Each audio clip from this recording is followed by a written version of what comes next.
And welcome back once again. I am your host, and we are here live at the Victor Green Celebrity Golf Outing. And we are with my friend Thomas McClary, and you are the original with the original Commodores. How are you? I'm just fine. It is so good to see you. I tell you what, this is such a great function, and I wouldn't have missed it for nothing in the world. You know, you have such great energy. I know it's not an ideal day for golf, but I feel like everybody here is making the best of it. Yes. Have you had an opportunity to walk around and make any new friends? Yes, I have. In fact, there's so many people that have supported the Commodores through the years, and I was just teasing some of the guys. We tried to make it easy for them by writing the songs for them. And just be quiet. Put the music on before you blow it. No. You know, I heard a rumor that if it continues to rain, that maybe we're going to get a performance. Any truth to that? Yes. I'm like, not to put you on the spot. You know, for me, it's so funny because we come out to these events, and I love to support Victor. He does amazing work with our youth and the underprivileged. And you have all these amazing people that are talented in the sports arena. I myself am a music lover. So I love when I have the opportunity to come out and meet somebody, because music is like the breath of your soul. Yes, it is. You know what? And it's interesting that you said that, because the only way you measure life really through moments, you know, and how you spend them.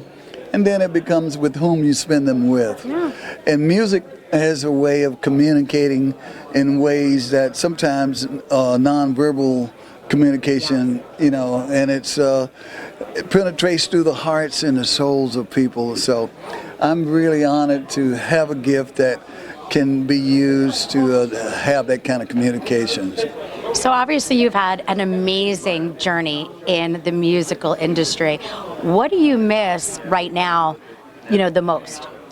Well, one of the things that I really missed, and thanks to people like yourselves, I have this burning desire just to touch people in ways, you know, and even right now to see you light up and to see that smile. It's good energy. It's great energy.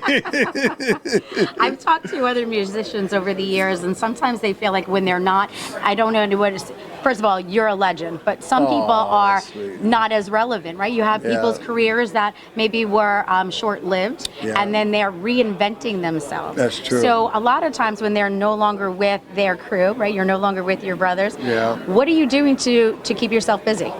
Well, I like to give back. You know, I volunteer a lot. I do a lot to help raise money for a lot of different causes. In fact, I was just in Canada, in Calgary, raising money for a group. It's called the Youth Advocacy Center. It's a $23 million facility that holistically approach child abuse and mental health and that whole thing. And of course, I didn't realize how many kids suffer from lupus and arthritis until I started raising money for this particular charity. And so there are a lot of ways to, and then of course I'm also a gardener. I love getting out in the garden and just kind of planting and watching vegetables grow and that kind of thing. Listen, I'll be the first one to say, don't trust me with the plant. But there's something to also be said for the beauty and the fact that you are growing that. You know, my son is a gardener, and he treats his plants like they are his children. That's right. And he raises them, and he's so proud at the end of the day when he gets to see the fruit of his labor. Yes, and guess what? Plants don't talk back either. I have 5 kids. If I could only raise plants and have a few animals, I'd be happy. So with that said, thank you so much for joining us today. We are with the one and only amazing Thomas from the Commodores. Stay tuned. We're getting ready to bring you another guest.